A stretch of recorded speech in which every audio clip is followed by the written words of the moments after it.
Commander Jake Morrison stood in the cold metal hallway of the Galactic Council station and felt his heart sink into his boots. The message from Earth had been clear, but he still could not believe what he was reading on his handheld device.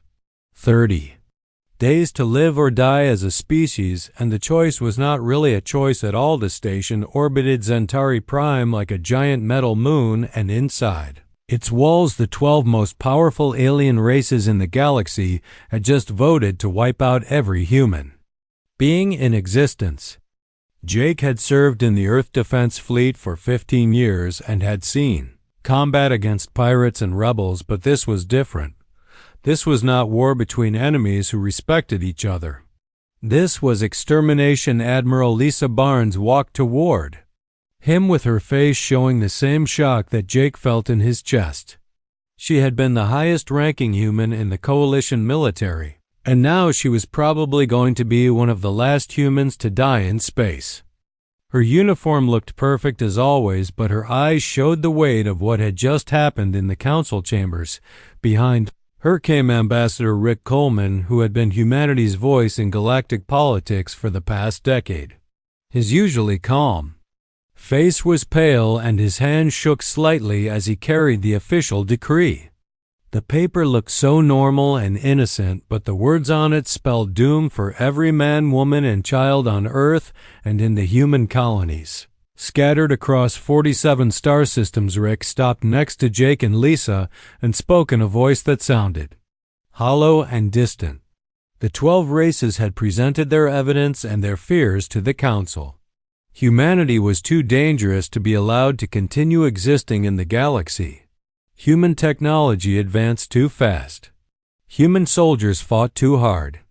Human colonies grew too quickly, and human traders changed too many old ways of doing business. The Vorthic Empire had led the charge against humanity, and their High Commander Zektar had presented recordings of human colonies that had developed new weapons in just a few decades. The same weapons had taken the Vorthic centuries to create and perfect.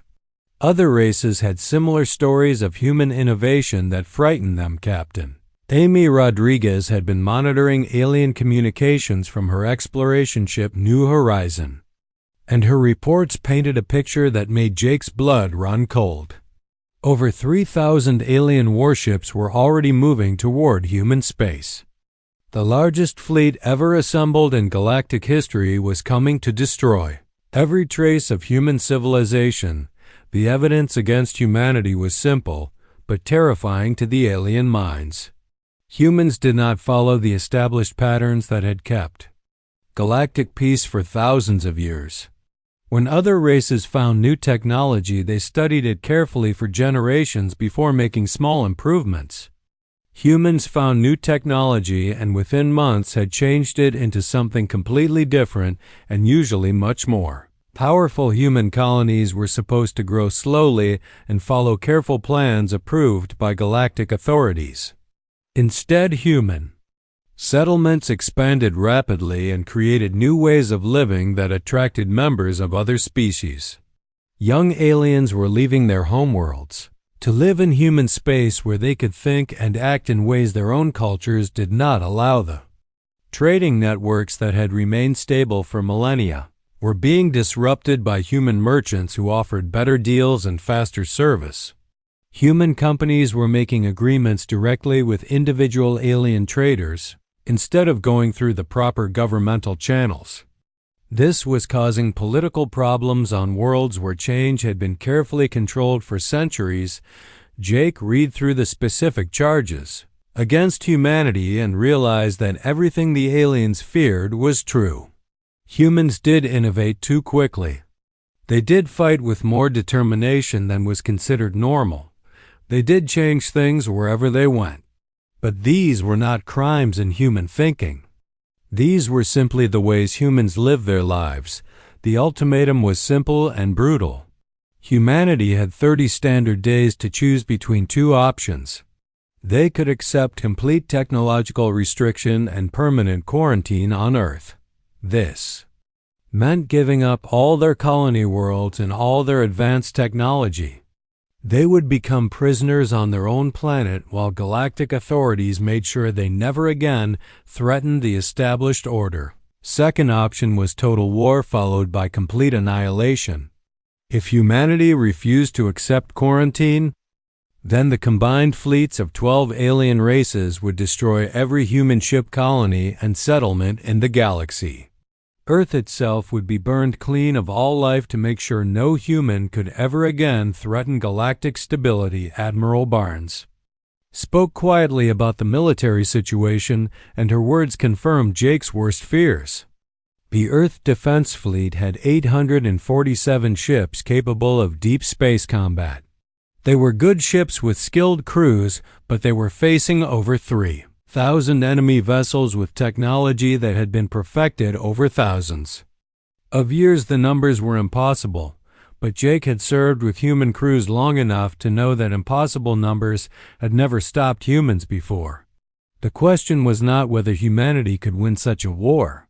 The question was whether humanity could lose such a war in a way that would make the galaxy remember why they had been afraid of humans in the first place. President Danny Walsh's response came through the communication system within hours of the Finn ultimatum being delivered. Earth's leader had consulted with the colonial governments and the military commanders and the scientific community. The answer was unanimous, and it was exactly what Jake had expected it would be. Humanity rejected both options. They would not accept quarantine, and they would not surrender without a fight.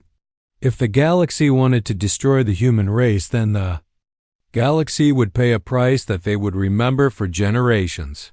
Humanity would make their final stand, and they would make it count. The alien council members had expected fear and desperate bargaining from the human representatives. Instead, they saw calm determination and careful planning beginning immediately. Human ships throughout the galaxy started moving toward defensive positions, while human scientists began working on projects that would have seemed impossible just days before. Jake looked out through the station's windows at the stars beyond and wondered how many of those points of light would still be shining when this was over. The galaxy had declared war on humanity, and humanity had accepted the challenge. In 30 days, one way or another, the question of human survival would be settled. Forever. Dr. Helen Pierce had never worked so hard in her entire life, and she had never felt so alive. The research laboratory on Luna Station buzzed with activity as hundreds of human scientists attacked alien technology with a determination that bordered on madness. They had pieces of Vorthic energy weapons and fragments of Zentari shield generators and computer cores from 6 different alien civilizations. What normally took other species decades to understand, the human research teams were figuring out in mere days. Helen watched her colleagues work and realized that the aliens were right to be afraid. Human minds approached problems differently than any other species in the galaxy. Where aliens saw complex systems that required careful study, humans saw puzzles that needed creative solutions. Lieutenant Colonel Tony Myers was having similar success converting civilian ships into weapons of war. The massive ore haulers from the asteroid mines were being fitted with missile launchers that could punch through alien armor. Passenger liners were getting communication arrays that could coordinate entire fleets. Even the small private yachts, owned by wealthy families, were being turned into fast attack craft. The human approach to warfare preparation shocked the alien observers, who were still monitoring human activities. Most species followed careful military doctrine that had been developed over centuries. Humans were making up new tactics as they worked, and somehow their improvised plans were more effective than anything in the standard galactic military handbooks. Captain Nancy White made a discovery that changed everything when she finally cracked the alien communication networks. The 12 species in the coalition had never actually fought together before. Each race had its own military traditions and combat styles that had evolved over thousands of years. The Vorthic preferred massive frontal assaults, while the Zentari used careful defensive strategies. Different alien species could barely talk to each other without their translation computers, and they had never tried to coordinate complex military operations. Their alliance was based entirely on their shared fear of humanity, but they had no experience working together as a unified force. Nancy realized that the galaxy's greatest advantage was also its greatest weakness. Engineer Gary Thompson was pushing human innovation to its absolute limits in his laboratory deep inside the Lunar Research Complex. His team had been studying alien shield technology, and they discovered something that made Gary laugh out loud despite the desperate situation. Alien shields worked by deflecting energy away from their ships, but human minds immediately saw a better approach. Instead of pushing energy away, why not absorb it and use it? Gary's team developed shield generators that could drink up alien weapons fire and convert the energy into power for human systems. The more aliens shot at human ships, the stronger those ships would become. The technology was so revolutionary that it violated everything aliens thought they knew about defensive systems. News of the breakthrough spread through human space faster than official communications could carry it. Human engineers on every colony, world, and every ship started building the new shields using materials they could find locally. The distributed manufacturing approach meant that even if aliens destroyed the main research facilities, humans could continue improving their technology. The response from human civilians shocked even the military commanders who had served with human forces for years. Retired veterans came out of comfortable retirement to volunteer for combat duty. Scientists abandoned research projects they had worked on for decades to focus on military applications. Families donated their life savings to buy weapons and supplies for the defense fleet. Captain Steve Johnson watched civilian cargo haulers arriving at the Mars Defense Shipyard and felt his throat tighten with emotion. These were not military vessels, and their crews were not soldiers, but they were volunteering to stand between Earth and the largest invasion force in galactic history. Old men and women who had spent their lives moving freight through space were ready to die fighting alien warships. The unity that humans displayed during the preparation period disturbed alien observers more than any weapons technology. In their species, such coordination only happened when governments forced citizens to cooperate. Human cooperation was voluntary, and it was total. Every human settlement contributed whatever they could to the defense effort without being ordered or threatened. Dr. Pierce's research teams made breakthrough after breakthrough as the 30-day deadline approached. They developed new weapons that combined human creativity with alien materials to produce effects that neither species could achieve alone. Human computers learned to interface with alien systems and extract information faster than alien security protocols could respond. The manufacturing effort became a miracle of human organization. Asteroid mining colonies turned their equipment into weapons factories. Agricultural worlds converted their farming machines into military vehicles. Even the luxury resorts in the outer systems became training centers where human civilians learned to fight with alien weapons. Engineer Thompson's shield technology was installed on every human ship and station that could power the generators. The new shields were not just defensive systems, but psychological weapons that would terrify alien forces. When aliens fired their most powerful weapons at human targets, those targets would become more dangerous instead of being destroyed. Admiral Barnes coordinated the defense preparations from her flagship Washington and marveled at what humanity was accomplishing in just a few weeks. The Earth defense fleet was growing larger and more capable every day as civilian ships were converted and new weapons were installed. Human space was becoming a fortress that would cost the aliens dearly. To assault the alien coalition, commanders received regular reports on human preparations, and each report increased their concern. Humans were not following any recognizable pattern of military buildup. They were innovating in real time and creating defensive systems that had never been seen before. The war that was supposed to be a simple extermination was becoming something much more dangerous. Captain Amy Rodriguez continued, monitoring alien communications, and her reports showed increasing confusion among the coalition forces. The 12 species were struggling to coordinate their attack plans because they could not predict what humans would do. Human behavior did not fit any of the models that alien strategists used to plan military operations as the 30-day deadline. Approached humanity was as ready as they could be for the impossible fight that was coming. They had converted their entire civilization into a weapon system designed to survive against overwhelming odds. The galaxy was about to learn that cornering humans was the most dangerous thing any species could do. The final preparations were completed just hours before alien fleets reached the edge of human space. Humanity had transformed itself into something that had never existed before in galactic history. They were not just defending their territory, they were defending their right to exist as creative thinking beings in a universe that preferred conformity and control. Fleet Admiral Korthik of the Zentari watched his battle screens with satisfaction as the largest military force in galactic history dropped out of hyperspace at the edge of human territory. 3,047 warships from 12 different species had assembled for what should be the simplest military operation ever conducted. The complete destruction of an inferior species that had threatened galactic stability. Coordination meeting between alien commanders was conducted.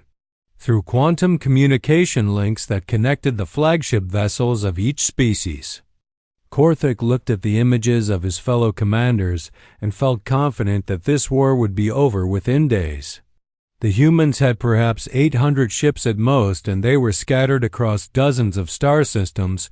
High Commander Zektar of the Vorthok spoke first, and his words carried the weight of centuries of military tradition. The plan was simple and had been used successfully against rebellious species many times before. The coalition fleet would advance in a coordinated formation that would overwhelm human defenses through superior numbers and firepower. Captain Steve Johnson of the human destroyer Liberty received the first contact with alien forces near the Jupiter defense line and immediately knew that everything he had learned in military school was about to become useless. The alien formation approaching his position included vessels that massed 50 times what his ship weighed and carried weapons that could destroy planets. But Steve had spent the last 30 days thinking about how humans fight differently than other species, and he had reached conclusions that would have horrified alien military theorists. Humans did not fight to preserve their ships or minimize casualties. Humans fought to win, and they were willing to pay any price that victory required. The first engagement began when a Vorthok heavy cruiser opened fire on Steve's small destroyer with enough energy to vaporize a small moon. The alien weapon struck the Liberty's experimental shields, and something happened that made every alien commander watching freeze in disbelief. Instead of destroying the human ship, the energy was absorbed and redirected back at the Vorthok vessel. Steve felt his ship grow stronger as alien weapons poured energy into his shields, and he did something that no alien commander would have considered possible. He turned his destroyer directly toward the massive alien cruiser and accelerated to ramming speed while firing every weapon his ship carried. The collision destroyed both vessels, but it also destroyed the alien formation's confidence. Admiral Lisa Barnes coordinated human defense efforts from her command ship, Washington, and watched the battle reports with growing amazement. Human tactics were working better than anyone had dared hope. The absorption shields were turning alien weapons against their users, and human crews were fighting with a level of determination that shocked their enemies. The psychological impact of human tactics became clear within hours of the first engagements.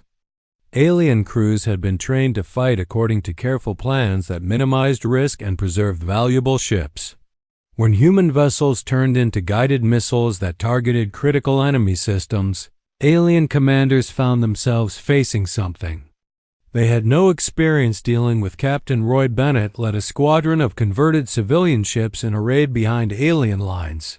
That demonstrated everything the Coalition feared about human unpredictability. Instead of defending fixed positions as military doctrine required, Roy took his ships deep into enemy territory and began attacking supply convoys and communication stations. The alien response to Roy's raid showed how poorly the Coalition species worked together. Vorthok ships moved to intercept the human raiders while Zentari vessels tried to protect their supply lines. The two alien forces ended up fighting each other when their coordination broke down under the pressure of human tactical flexibility. Dr.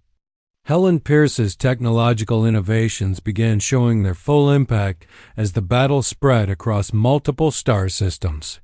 Human ships equipped with adaptive weapon systems were learning from each engagement and becoming more effective against alien defenses. The weapons evolved during combat in ways that alien engineers insisted were theoretically impossible. Marine Colonel Kate Davis led boarding parties that captured alien vessels by exploiting weaknesses that no previous enemy had ever discovered. Alien crews were trained to repel boarders who followed standard assault doctrines. Human Marines ignored standard doctrines and improvised new tactics based on what they found inside each enemy ship. The fundamental difference between human and alien approaches to warfare became obvious as the first week of combat ended. Coalition forces fought to achieve objectives while minimizing losses and following established procedures. Human forces fought to destroy enemy capabilities, regardless of cost, and they adapted their methods constantly based on battlefield experience. Commander Zektar sent increasingly desperate reports to the Coalition Council as his forces suffered losses that were supposed to be impossible. Human ships were supposed to be outgunned and overwhelmed, but instead they were capturing alien vessels and turning superior technology against its creators. The humans were not just surviving, they were learning and improving with every engagement. Captain Amy Rodriguez continued monitoring alien communications and her intelligence reports revealed growing panic among Coalition commanders. The 12 species were blaming each other for tactical failures, and their coordination was breaking down under pressure. Human unpredictability was destroying centuries of military cooperation.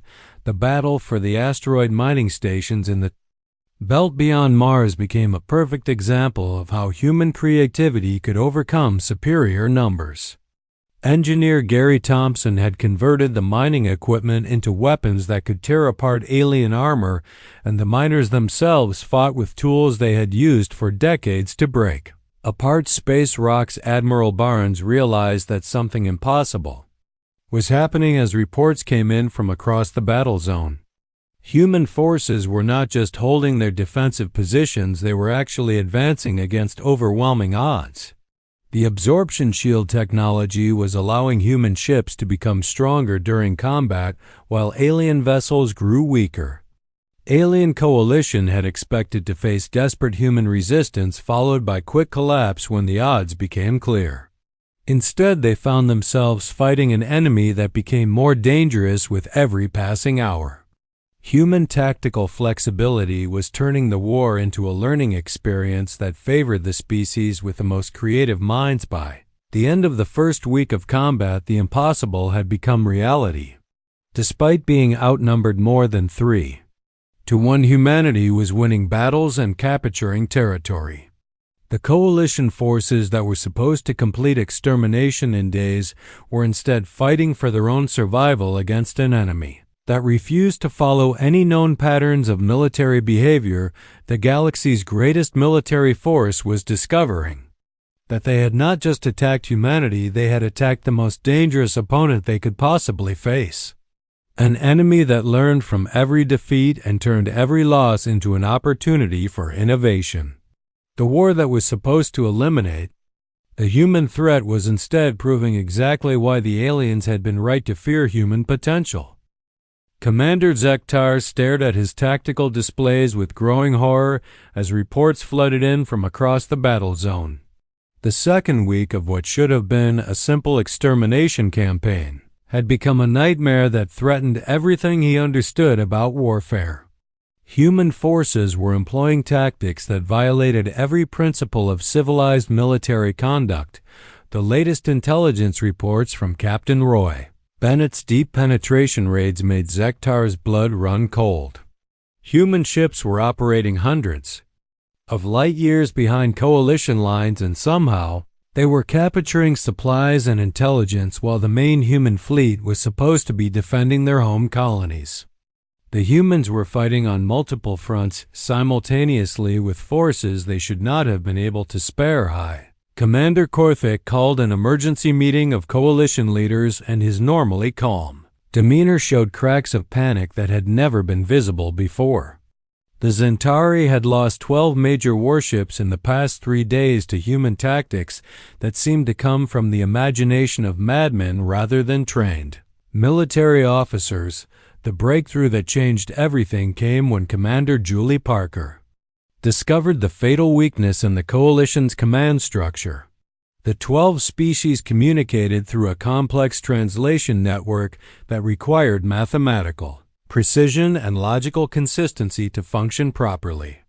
Every order had to be processed through multiple language centers before reaching its destination. Dr. Helen Pierce realized immediately what Julie's discovery meant for human strategic planning. The alien communication system was vulnerable to exactly the kind of creative chaos that human minds produced naturally. By introducing seemingly random data into coalition networks, human hackers could create cascade failures that would cripple enemy coordination. First test of communication warfare exceeded every human expectation. When human cyber specialists began feeding creative nonsense into alien translation systems, the results spread through coalition fleets like a virus. Orders became garbled, instructions became contradictory, and entire battle groups found themselves unable to coordinate basic maneuvers. Engineer Gary Thompson achieved another breakthrough that terrified alien observers who were monitoring human technological development. His team had created weapons that learned and adapted during combat, becoming more effective against whatever defenses they encountered. The technology was based on human neural patterns translated into artificial intelligence systems. The adaptive weapons thought like human soldiers with pattern recognition capabilities and creative problem-solving skills that improved with every engagement. When alien commanders changed their defensive strategies, the human weapons changed their attack methods faster than enemy systems could respond to new threats. Admiral Lisa Barnes orchestrated a series of coordinated strikes that demonstrated the terrifying potential of human strategic thinking.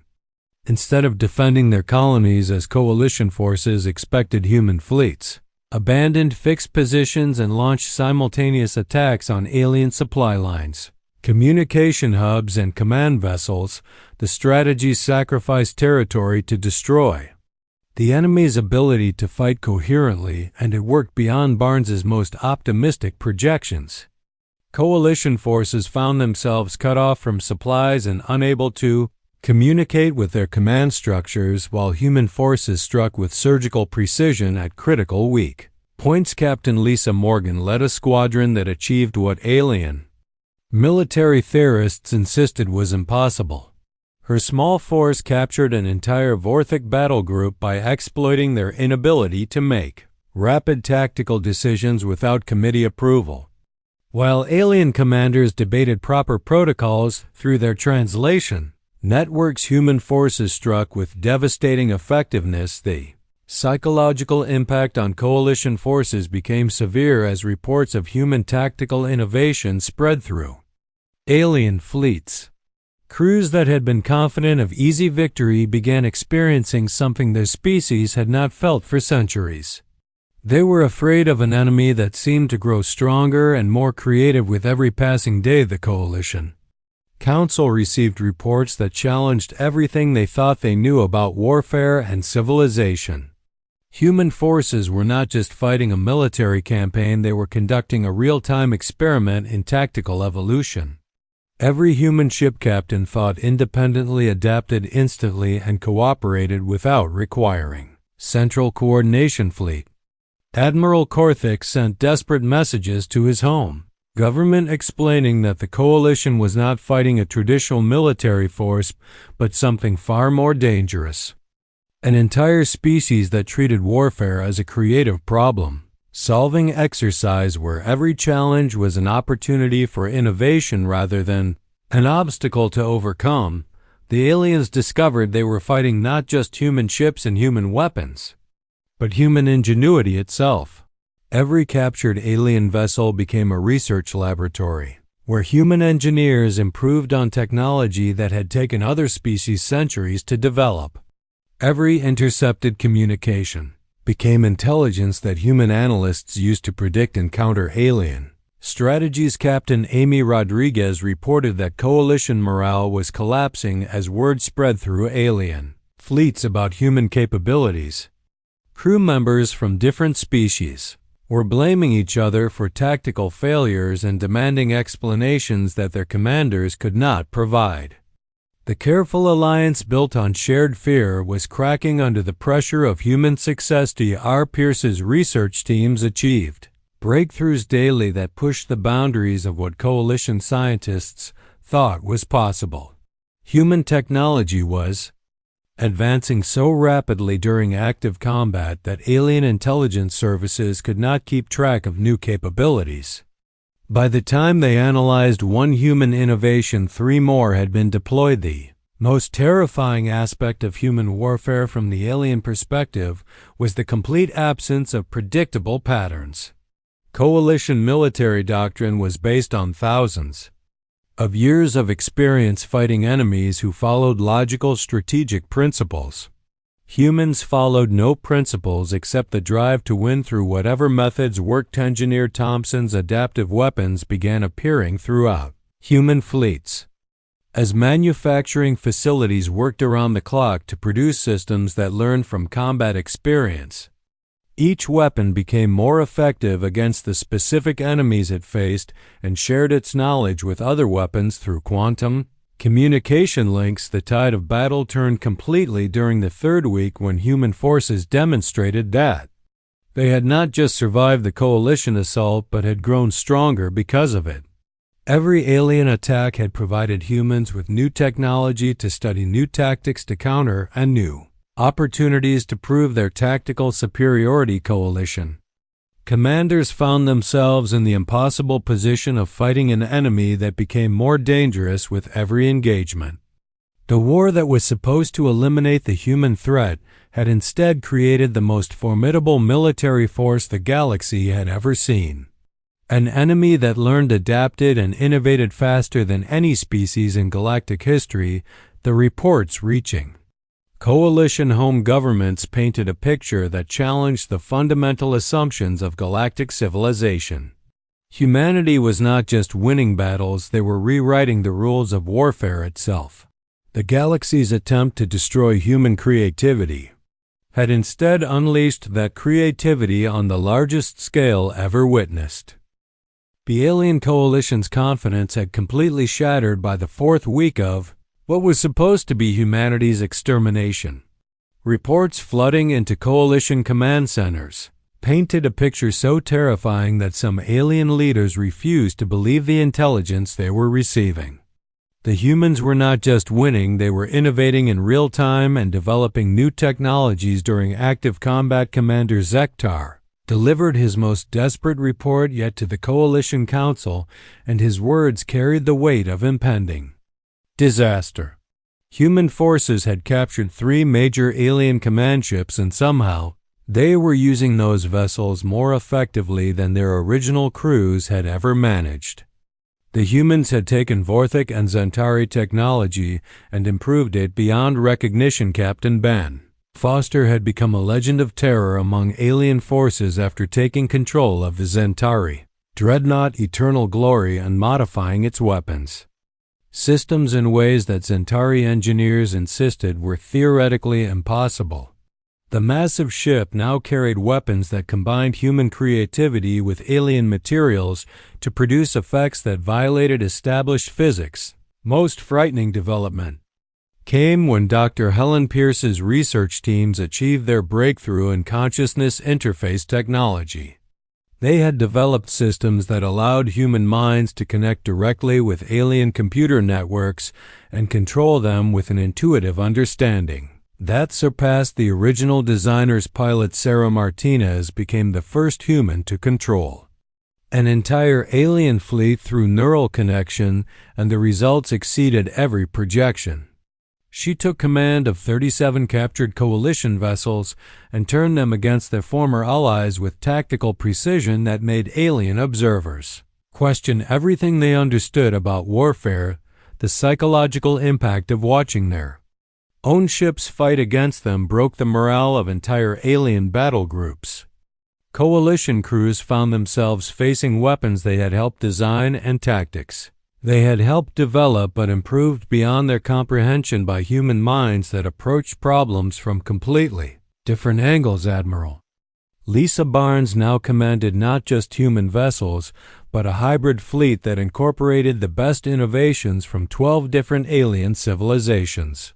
Human engineers had studied every piece of captured technology and created combinations that no single species could have imagined. The result was a military force unlike anything the galaxy had ever seen. The terror spread through coalition ranks as reports came in of human ground forces achieving impossible victories. General Pete Harrison's troops had captured a major Vorthak colony world in just 18 hours, using tactics that military theory said should require months of preparation and massive numerical superiority. The ground assault demonstrated tactical flexibility that horrified galactic observers. Human soldiers adapted their strategies during battle, coordinated through improvised communication systems, and achieved objectives by solving problems in real time rather than following predetermined plans. The humans fought like each soldier was a military genius capable of independent strategic thinking. The breaking point for many alien commanders came when they realized that humanity was not just surviving the coalition's extermination attempt, but was actually growing stronger because of it. Every alien attack provided humans with new technology to analyze, new tactics to counter, and new opportunities to demonstrate their superior adaptability. Captain Julie Parker led cyber warfare operations that had completely compromised coalition command networks. Human hackers had learned to think like alien computers while maintaining human creativity, and the combination was devastating. Coalition forces found themselves receiving orders that led them into carefully prepared human ambushes. Adaptive weapons developed by engineer Gary Thompson had evolved far beyond their original programming. The artificial intelligence systems now thought like experienced human soldiers and shared tactical knowledge through quantum networks that spanned the entire human fleet. Each weapon learned from every engagement and taught its lessons to thousands of others. Dr. Pierce's consciousness interface technology allowed human operators to control alien ships with an understanding that surpassed their original crews. The humans did not just learn how to use alien systems, they improved them by approaching familiar technology from completely unfamiliar perspectives. The coalition faced something they had never anticipated during thousands of years of galactic dominance, an enemy that became stronger by defeating them. Every captured alien ship, every piece of salvaged technology, every intercepted communication made humanity more dangerous rather than weakening their resistance. Admiral Barnes received surrender offers from individual alien commanders who could no longer stomach the slaughter of their own forces. The humans had demonstrated that continuing the war would result not just in coalition defeat, but in the complete destruction of galactic military power as alien fleets were captured and turned against each other. The most terrifying realization for alien leaders was that humanity had achieved all this while fighting defensively. Human forces had been protecting their home territory against overwhelming odds and had still managed to revolutionize warfare itself. The coalition could not imagine what humans might accomplish if they went on the offensive. Fleet Admiral Korthik sent his final report to the Centauri High Command and recommended immediate surrender before human forces destroyed what remained of galactic civilization. The war that was supposed to eliminate the human threat had instead created a monster that threatened the survival of every established species. The psychological impact on alien populations was as devastating as the military defeat. Citizens of coalition worlds watched news reports showing their most advanced warships being captured and improved by humans who had been marked for extermination. The careful order that had maintained galactic peace for millennia was crumbling. Captain Amy Rodriguez intercepted communications between alien home governments and realized that panic was spreading through the coalition faster than human fleets could advance. Political leaders were demanding explanations that their military commanders could not provide, while civilian populations questioned whether their governments had made a terrible mistake. The Coalition Council faced the impossible reality that their attempt to destroy humanity had backfired completely. Instead of eliminating a dangerous species, they had forced that species to demonstrate exactly why they were dangerous. Human creativity and adaptability had turned extermination into evolution. As the fourth week of combat ended, the galaxy faced a new reality. The species that coalition forces had tried to destroy now commanded technology that surpassed anything the established civilizations had achieved. The war intended to preserve galactic order had instead ushered in an age of change that would transform everything. Terror that gripped alien populations was not fear of human conquest, but fear of human innovation. The galaxy had built its civilization on stability and predictability, while humans represented chaos and constant change. The collision between these two approaches to existence had produced results that no one could have predicted. The final reports reaching coalition capitals painted a picture that challenged every assumption about civilization progress and power. Humanity had not just survived an attempt at genocide, they had used that attempt as an opportunity to transcend every limitation that had been placed on their development. The galaxy's greatest fear had become reality. The war ended not with humanity's destruction, but with the coalition's complete surrender, and the realization that the galaxy had created something far more powerful than they had tried to destroy. Admiral Lisa Barnes stood on the bridge of the Page of the former Centauri flagship Infinite Dominion and watched alien commanders formally surrender fleets that had once been the terror of the galaxy. The massive vessel had been transformed by human engineering into something that transcended what any single alien species could have imagined. The ship now carried technology from all 12 coalition races, but improved and integrated in ways that created capabilities none of them had possessed individually. It was a perfect symbol of humanity's greatest strength. Fleet Admiral Korthik approached Admiral Barnes with his surrender documents, and his ancient eyes showed a mixture of fear and amazement that had replaced his earlier confidence. The Centauri had commanded galactic military forces for thousands of years, but they had never faced an enemy that grew stronger through combat itself. The surrender negotiations revealed the true extent of galactic terror at what humanity had accomplished. The alien species were not afraid of human aggression or territorial expansion.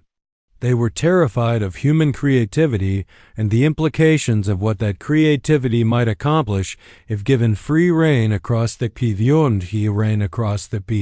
Galaxy President Danny Walsh addressed the Galactic Council from Earth, but the dynamic had completely reversed since the ultimatum that had started this war. The aliens who had once demanded humanity's destruction now petitioned for mercy and cooperation, while human representatives held the power to determine the future of galactic civilization. Captain Julie Parker presented evidence that demonstrated how completely the balance of power had shifted during just 4 weeks of combat. Human colonies were now more technologically advanced than most alien homeworlds, and human military capabilities surpassed anything the galaxy had seen and recorded. History: the aliens faced a choice that mirrored the ultimatum they had given humanity, but with roles completely reversed. They could accept human leadership in reshaping galactic civilization, or they could watch their own societies collapse under the weight of technologies and ideas they could no longer control or understand. Dr. Helen Pierce stood before the Coalition Science Council and offered something the aliens had never expected from the species they had tried to exterminate. Instead of demanding subjugation or revenge, she proposed joint research initiatives that would combine human innovation with alien knowledge to benefit everyone. Proposal shocked alien leaders who had expected human victory to result in their own extinction. Human creativity applied to their accumulated knowledge could solve problems that had plagued galactic civilization for millennia. Disease, poverty, resource scarcity, and technological stagnation could all be addressed through cooperative innovation. Engineer Gary Thompson presented plans for sharing adaptive technology throughout the galaxy while maintaining safeguards that would prevent any single species from becoming too powerful. The humans had learned to create weapons that evolved during combat, but they were also willing to teach others how to create tools that evolved to solve peaceful problems. General Pete Harrison surprised military commanders from 12 species when he offered to establish joint training programs where alien forces could learn human tactical flexibility while humans learned alien strategic patience. The combination could create military forces capable of maintaining peace through strength rather than terror. The integration process began immediately as human innovation started transforming every aspect of galactic society. Captain Ben Foster worked with Zentari engineers to improve their ship designs, while Zentari craftsmen taught humans patience and precision that enhanced human creativity rather than limiting it. Most remarkable change was psychological as alien populations began to understand that human unpredictability was not a threat to be feared, but an opportunity to be embraced. Young members of every species requested transfers to human space where they could learn to think in ways their own cultures had never encouraged. Commander Jake Morrison found himself promoted to admiral and placed in charge of integrating human innovation with alien knowledge throughout the galaxy. The process was challenging because it required alien minds to accept concepts that violated everything they had been taught about proper development and social order. The new galactic government that emerged from humanity's victory was unlike anything that had existed before. Instead of rigid hierarchies based on species and tradition, it was organized around cooperative innovation where the best ideas were implemented regardless of their origin or how strange they seemed. Captain Amy Rodriguez established communication networks that connected every world in the galaxy through systems that encouraged creative exchange rather than limiting it to official channels. The result was an explosion of innovation as different species shared knowledge and approaches they had kept secret for centuries. Dr. Pierce's consciousness interface technology became the foundation for understanding between species that had previously been impossible. When alien minds could experience human creativity directly, they realized that chaos and innovation were not threats to order, but the sources of all genuine progress. The terror that had initially gripped the galaxy gradually transformed into excitement as the benefits of human partnership became obvious. Worlds that had remained unchanged for millennia began developing new technologies and social systems that improved life for everyone, while maintaining stability through adaptation rather than stagnation. The final irony was that humanity's final stand had never been about destruction or conquest. It had been about proving that cooperation and innovation were more powerful than fear and conformity. The war that was meant to eliminate humanity had instead established them as the catalyst for galactic evolution engineer Thompson's adaptive systems spread throughout galactic civilization, creating tools and technologies that evolved to meet changing needs rather than remaining frozen in traditional forms. The result was a society that maintained the best of alien wisdom while embracing the best of human creativity. Admiral Barnes looked out at the galaxy from her flagship and realized that the terror the aliens had felt was actually recognition of their own potential. Human creativity was not unique to humans, but was instead a dormant capability that existed in all intelligent species. The war had simply awakened possibilities that had been sleeping for thousands of years. The new galactic order that emerged from humanity's victory was built on the foundation of human potential, but it belonged to everyone.